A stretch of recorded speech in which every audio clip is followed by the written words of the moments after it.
परसों यानी इलेक्शन के 21वें दिन कौमी असेंबली का इफ्तिताही इजलास होने जा रहा है, मगर इजलास सदर मुमलिकत डॉक्टर आरिफ अलवी ने नहीं बल्कि आइन की शिक 91(2) के तहत तलब कर लिया गया है, जिसके बाद सदर मुमलिकत और निगरान हुकूमत भी आमने सामने आ गए हैं। निगरान हुकूमत ने सदर के एतराज़ात का जवाब दे दिया है। सदर का एतराज़ है कि मखसूस नशिस्तों की फराहमी तक कौमी असेंबली नामुकम्मल तस्वुर होगी, इसलिए इजलास भी नहीं बुलाया जा सकता, जिस पर ज़राए के मुताबिक निगरान हुकूमत ने मौक़िफ़ अख्तियार किया है कि आइन के आर्टिकल 91 में कहीं नहीं लिखा कि ऐवान नामुकम्मल हो तो इजलास नहीं बुलाया जा सकता। सदर की सवाबदीद और इस्तेहकाक है ही नहीं कि आर्टिकल 91 के तहत इजलास रोक सकें। सदर सिर्फ आर्टिकल 54 के तहत मामूल के इजलास को रोक सकते हैं। ये मामूल का नहीं बल्कि गैर मामूली इजलास है और आईनी तकाजा है। कहीं भी नहीं लिखा कि मखसूस नशिस्तें ना हो तो इजलास नहीं हो सकता। ज़राए के मुताबिक निगरान हुकूमत ने सदर को फैसले पर नज़रसानी की दरख्वास्त की है और कहा है कि सदर मुमलिकत आइन के मुताबिक कौमी असेंबली का इजलास तलब करें। आइन के आर्टिकल 91 की शिक 2 के तहत इलेक्शन के 21वें दिन इजलास बुलाना ज़रूरी है। सदर ने 29 फरवरी को इजलास ना बुलाया तो भी इजलास उसी दिन होगा।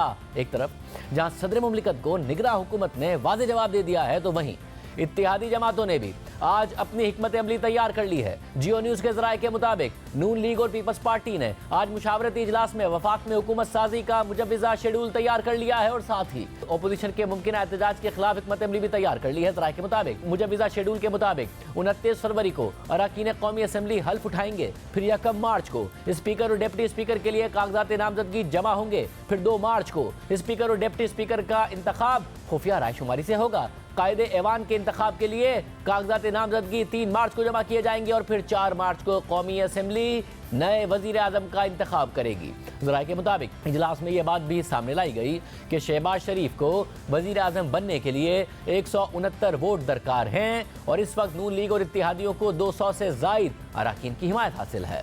नून लीग और पीपल्स पार्टी ने इजलास में हुकूमत साजी के तमाम मराहिल मुकम्मल करने की मनसूबाबंदी तैयार कर ली है, लेकिन अभी तक दोनों जमातों ने स्पीकर और डिप्टी स्पीकर के लिए उम्मीदवारों के नामों का ऐलान नहीं किया है। तहम आज सुन्नी इत्तेहाद काउंसिल ने स्पीकर कौमी असेंबली के लिए आमिर डोगर को और डिप्टी स्पीकर के लिए जुनैद खान को अपना उम्मीदवार नामजद कर दिया है। सिर्फ यही नहीं, जहां निगरान हुकूमत ने सदर को जवाब दे दिया है, तो वहीं नून लीग और पीपल्स पार्टी कौमी असेंबली का इजलास बुलाने से इनकार के सदर के इकदाम को आइन शिकनी कह रही हैं, मगर तहरीक इंसाफ सदर की मर्जी के बगैर कौमी असेंबली के इजलास को गैर आइनी कह रही है। और अहम बात यह है कि जिस बुनियाद पर यह तनाज़ा खड़ा हुआ है वो हल होने के बजाय मजीद एक दिन आगे चला गया है। आज एक दफ़ा फिर इलेक्शन कमीशन सुन्नी इत्तेहाद काउंसिल को मखसूस नशिस्तों की फराहमी का फैसला नहीं कर सका और समाअत कल तक के लिए मुलतवी कर दी, जिसके बाद खदशा जाहिर किया जा रहा है कि जिस तरह पंजाब और सिंध में असेंबली में मखसूस नशिस्तों के फैसले के बगैर स्पीकर, डिप्टी स्पीकर और कायदे ऐवान का इंतखाब किया गया है, वैसी ही सूरत हाल कौमी असेंबली में सामने ना आ जाए। सिर्फ यही नहीं, कल खैबर पख्तूनख्वा और बलूचिस्तान असेंबली के पहले इजलास भी होने हैं और खैबर पख्तूनख्वा असेंबली में तो सूरत हाल ज़्यादा पेचीदा है, क्योंकि वहाँ तहरीक इंसाफ के हिमायत याफ्ता आज़ाद अरकान की 2/3 से ज़्यादा अक्सरियत है और तकरीबन सभी सुन्नी इत्तेहाद काउंसिल में शामिल हो गए हैं। जिसके बाद इलेक्शन कमीशन को खैबर पख्तूनख्वा में भी मुतअद्दिद मखसूस नशिस्तों का फैसला करना है, मगर इसमें ताख़ीर हो रही है और इसी बुनियाद पर सदर मुमलिकत डॉक्टर आरिफ अलवी कौमी असेंबली का पहला इजलास बुलाने की समरी मुस्तरद कर चुके हैं और PTI उनके इकदाम का भरपूर दिफा कर रही है। आज खुद इमरान खान भी सदर के दिफा में सामने आ गए हैं। आज इमरान खान और बुशरा बीबी पर अडियाला जेल में 190 मिलियन पाउंड केस में भी फर्द जुर्म आयद कर दी गई है। इस दौरान इमरान खान ने सहाफ़ियों से गैर रस्मी गुफ्तगू करते हुए कहा कि सदर पाकिस्तान ने कौमी असेंबली का इजलास ना बुलाकर बिल्कुल ठीक किया। हमारी पार्टी जीती हुई है, मगर मखसूस नशिस्तें नहीं दी जा रही हैं। पार्टी को ख़त्म करने के लिए 9 मई का इस्तेमाल किया गया। जुल्म से पार्टी ख़त्म नहीं हुई बल्कि सबसे मजबूत जमात बन गई। इमरान खान ने मजीद कहा कि IMF को भेजा जाने वाला खत गद्दारी करार दिया जा रहा है। मैं जेल से कोई भी चीज़ लिखकर बाहर नहीं भेज सकता। मैंने IMF के लिए खत डिक्टेट करा दिया है। खत डिक्टेट कराने से अब तक पार्टी रहनुमाओं से मुलाकात नहीं हुई। इस मौके पर सहाफ़ी ने सवाल किया कि पिछली समाअत पर आपने कहा था कि खत लिख दिया है और भेज भी दिया है, तो इमरान खान ने जवाब दिया कि आज पार्टी रहनुमाओं से मुशावरत के बाद IMF को खत भेज दिया जाएगा। खत में यही लिखा जाएगा कि सियासी इस्तेहकाम के बगैर मुआशी इस्तेहकाम नहीं आ सकता। इमरान खान सदर मुमलिकत डॉक्टर आरिफ अलवी का दिफा कर रहे हैं और कह रहे हैं कि कौमी असेंबली का इजलास ना बुलाकर उन्होंने बिल्कुल ठीक किया है, लेकिन चेयरमैन पीपल्स पार्टी बिलावल भुट्टो जरदारी ने कहा है कि आरिफ अलवी आइन को तोड़ते हुए अपना फ़र्ज़ नहीं निभा रहे हैं, तो इम्कान यह है कि ना सिर्फ उन पर अदम एतमाद के वक्त आइन तोड़ने वाला मुकदमा होगा, मगर साथ साथ असेंबली को नहीं बुलाया तो वो भी एक मुकदमा होगा। काफ़ी ऐसे कुछ केसेस है मेरे ख्याल में जो अब लीगल मसाइल बनेंगे अलवी साहब के। कॉन्स्टिट्यूशन में क्लियरली लिखा हुआ है कि हर हाल में आपने ये 29 फरवरी तक असेंबली को समन करना है और आरिफ अलवी साहब आइन को तोड़ते हुए ये अपना फ़र्ज नहीं निभा रहा है, तो इम्कान ये है कि ना सिर्फ वो अदम एतमाद के वक्त आइन तोड़ने वाला मुकदमा होगा, मगर साथ साथ असेंबली को नहीं बुलाया तो वो भी एक और मुकदमा होगा। सदर आरिफ अलवी का तो टर्म खत्म हो चुका है, इम्पीचमेंट के बजाय हम इलेक्शन के प्रोसेस के थ्रू अलवी साहब को रिप्लेस करेंगे। इसके अलावा नून लीग के सीनियर रहनुमा इसहाक डार ने सदर के अमल पर तनकीद करते हुए कहा है कि अगर सदर साहिब एक बार फिर आइन शिकनी करना चाहते हैं तो इसका मतलब ये होगा कि वो नहीं चाहते कि इजलास हो, लेकिन आइन बड़ा वाज़ेह है, 29 तारीख को खुद ब खुद इजलास होना है। सदर साहब एक दफ़ा फिर आइन शिकनी करना चाहते हैं तो वो समन ना इशू करें और असम्बली को अप्रूव ना करें तो जाहिर है कि उसका मतलब ये होगा कि वो नहीं चाहते कि इजलास हो। लेकिन आइन बड़ा क्लियर है, प्रेसिडेंट साहब 26 को बुला सकते थे, 27 को बुला सकते थे, 28 को बुला सकते थे, 29 को वो समन अप्रूव कर दे तो 29 को भी हो सकता है, लेकिन ऑटोमेटिकली 29 को इजलास होना है। ये बात इस लिहाज से अहम है कि सदर ये जवाब फराहम कर रहे हैं कि मखसूस नशिस्तों का फैसला नहीं हुआ है, इसलिए इजलास नहीं बुलाया जा सकता। और तहरीक इंसाफ का भी ये मौक़िफ़ है कि मखसूस नशिस्तों के फैसले के बगैर पंजाब और सिंध असम्बली के इजलास हुए हैं वो भी गैर कानूनी है। बैरिस्टर गौहर खान के मुताबिक जब तक मखसूस नशिस्तों का फैसला ना हुआ हो तो कोई भी सेशन नहीं हो सकता। पंजाब और सिंध असम्बली के सेशन गैर कानूनी तरीके से हुए हैं। जब तक रिजर्व सीटों का फैसला ना हुआ हो तो कोई भी सेशन नहीं हो सकता। पंजाब का सेशन गैर कानूनी तरीके से हुआ, सिंध असम्बली का सेशन गैर कानूनी तरीके से हुआ, नेशनल असम्बली का सेशन अगर होगा वो भी गैर कानूनी तरीके से होगा, क्योंकि पहले सारे फोरम्स जो है, चाहे हाउस है नेशनल असम्बली का, चाहे वो प्रोविंशियल असम्बली के, उनके सारे मेंबरान के नोटिफिकेशन हो जाए, उसके बाद असम्बली बुलाना लाजिम है, उससे पहले नहीं। सदर ममलिकत इस तनाज़े में मरकजी किरदार अदा कर रहे हैं, लेकिन वाज़ेह रहे कि आज ही इलेक्शन कमीशन ने नए सदर के इंतखाब के लिए इब्तिदाई शेड्यूल जारी कर दिया है, जिसके मुताबिक 1 मार्च 2024 को सदर के इंतखाब का शेड्यूल और पब्लिक नोटिस जारी किया जाएगा। 2 मार्च को दिन 12 बजे तक उम्मीदवार किसी भी प्रिजाइडिंग अफसर के पास कागजात नामजदगी जमा करा सकेंगे। उम्मीदवार आज से ही इलेक्शन कमीशन के मरकजी और सूबाई दफातर से कागजात नामजदगी हासिल कर सकते हैं। नून लीग और पीपल्स पार्टी ने सदर के ओहदे के लिए आसिफ अली जरदारी का ऐलान किया हुआ है। ताहम मौजूदा सदर डॉक्टर आरिफ अलवी सदारत के आखिरी दिनों में एक और तनाज़े में पड़ गए हैं और मखसूस नशिस्तों की फराहमी को जवाब बनाकर कौमी असम्बली का पहला इजलास बुलाने से इनकार कर रहे हैं और इलेक्शन कमीशन भी फैसला करने में ताखीर कर रहा है। आज भी इलेक्शन कमीशन सुन्नी इत्तेहाद काउंसिल को मखसूस नशिस्तें देने के मामले पर किसी नतीजे पर नहीं पहुंच सका।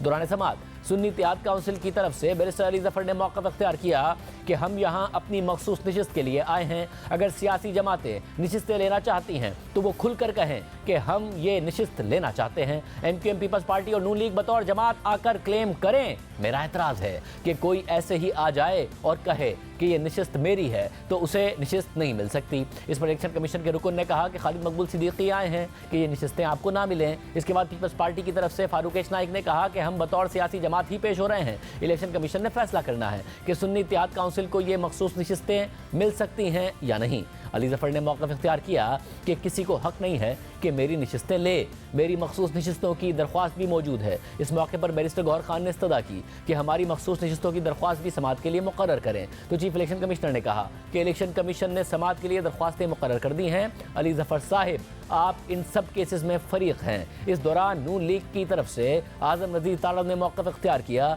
कि सुन्नी इत्तेहाद काउंसिल ने एक भी सीट नहीं जीती है। इस जमात में कुछ आज़ाद अरकान को इकट्ठा करके कैसे मखसूस नशिस्त दी जा सकती है? ये ऐसी जमात के ज़रिए आए हैं जिनको अवाम ने मुस्तरद किया है। इन्होंने पहले मखसूस नशिस्तों के लिए दरख्वास्त जमा नहीं कराई। सुन्नी इत्तेहाद काउंसिल पार्लिमानी जमात नहीं है, उसे कैसे मखसूस नशिस्तें दे दें? चीफ इलेक्शन कमिश्नर ने रिमार्क्स दिए कि यह मामला फैसले के लिए इलेक्शन कमीशन पर छोड़ दें। अली जफर ने इलेक्शन कमीशन से कहा कि हमें दरख्वास्तों की कॉपी नहीं मिली है, आप मुझे कॉपी दें तो मैं आज ही इसका जवाब जमा करा दूंगा। इस मौके पर फारूक एच नाइक ने कहा कि इलेक्शन कमीशन तमाम जमातों को बुलाकर सुने, तो आज़म नज़ीर तारड़ ने मौक़िफ़ इख्तियार किया कि यह सियासी नहीं कानूनी मामला है। इस दौरान बैरिस्टर गौहर खान का कहना था कि ये लाहौर में एक नशिस्त नहीं जीते और हमारी नशिस्त मांग रहे हैं, जिस पर आज़म नज़ीर तारड़ ने जवाब दिया कि आप ये बातें बाहर कैमरों के लिए रखें। इसके बाद चीफ इलेक्शन कमिश्नर ने मज़ीद समाअत कल तक के लिए मुलतवी करते हुए कहा कि अली जफर आपकी दरख्वास्तें भी कल के लिए लगा रहे हैं, सारी दरख्वास्त ख्वास्तें यकजा करते हैं। इलेक्शन कमीशन ने कल इस मामले पर समाअत के लिए कौमी और सूबाई असम्बलियों में नुमाइंदगी रखने वाली तमाम सियासी जमातों को नोटिस जारी कर दिया है। समाअत के बाद नून लीग के रहनुमा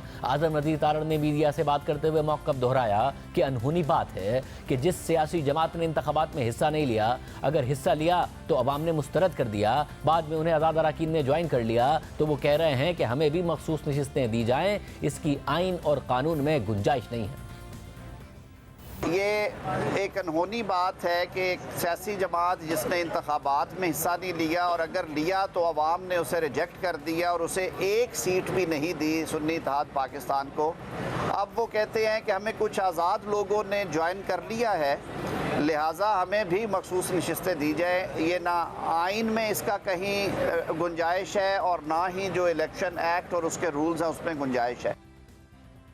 अब जहाँ इलेक्शन कमीशन में सियासी जमातें सुन्नी इत्तेहाद काउंसिल को मखसूस नशिस्तें देने की मुखालफत कर रही हैं, तो साथ ही तहरीक इंसाफ से मुफाहमत के इम्कानात को भी मुश्किल करार दे रही हैं। हालांकि इलेक्शन के बाद आसिफ अली जरदारी ने मुफाहमती अमल में PTI को भी शामिल करने की बात की थी, मगर आज बिलावल भुट्टो जरदारी ने कहा कि मुफाहमत का सिलसिला बहुत ज़रूरी है मगर इतना आसान नहीं है।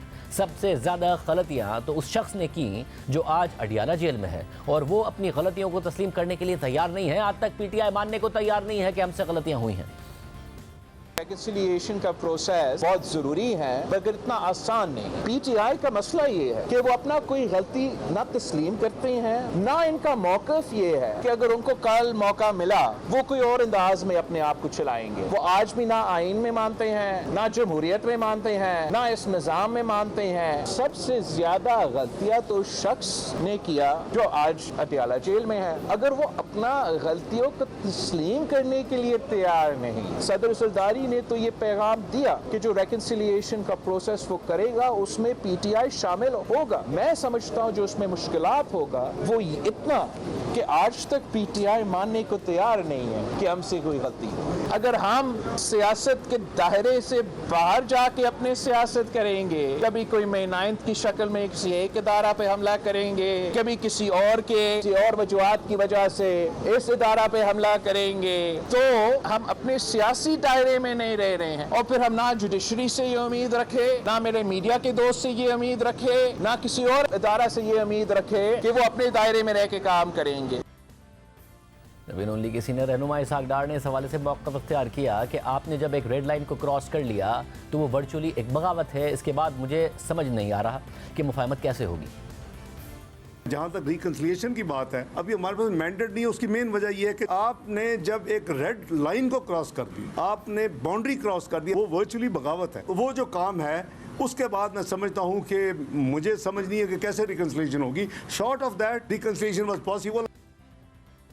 सिर्फ यही नहीं, खुद तहरीक इंसाफ भी नून लीग और पीपल्स पार्टी के साथ बैठने से इनकारी है और पीपल्स पार्टी के साथ मिलकर हुकूमत बनाने की कोशिश करने के बजाय अपोजिशन में बैठने को तरजीह दे रही है। तहरीक इंसाफ को ये उम्मीद भी है कि फॉर्म 45 के मुताबिक नताइज जारी होंगे तो उन्हें कौमी असम्बली में वाज़ेह अक्सरियत मिल जाएगी। तहरीक इंसाफ ने इस हवाले से हफ्ते को एहतजाज की कॉल भी दे दी है। साथ ही आज इमरान खान से मुलाकात के बाद असद कैसर ने कहा कि हम एक ग्रैंड अलायंस की तरफ जा रहे हैं ताकि धांधली का मुस्तकिल खात्मा हो। हम मुश्तरका लाएमल इख्तियार करेंगे।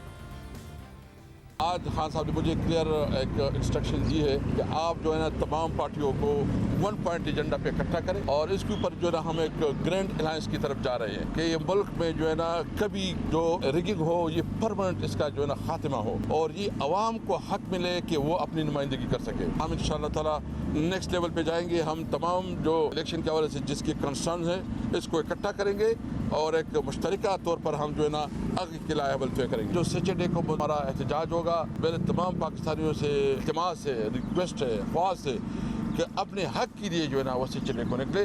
वो पुरअमन एहतजाज होगा और कानून आइन के अंदर होगा। इसके अलावा अडियाला जेल में इमरान खान और बुशरा बीबी पर 190 मिलियन पाउंड करप्शन केस में फर्द जुर्म आयद हो गई है और 6 मार्च को नैब के 5 गवाहों को तलब कर लिया गया है।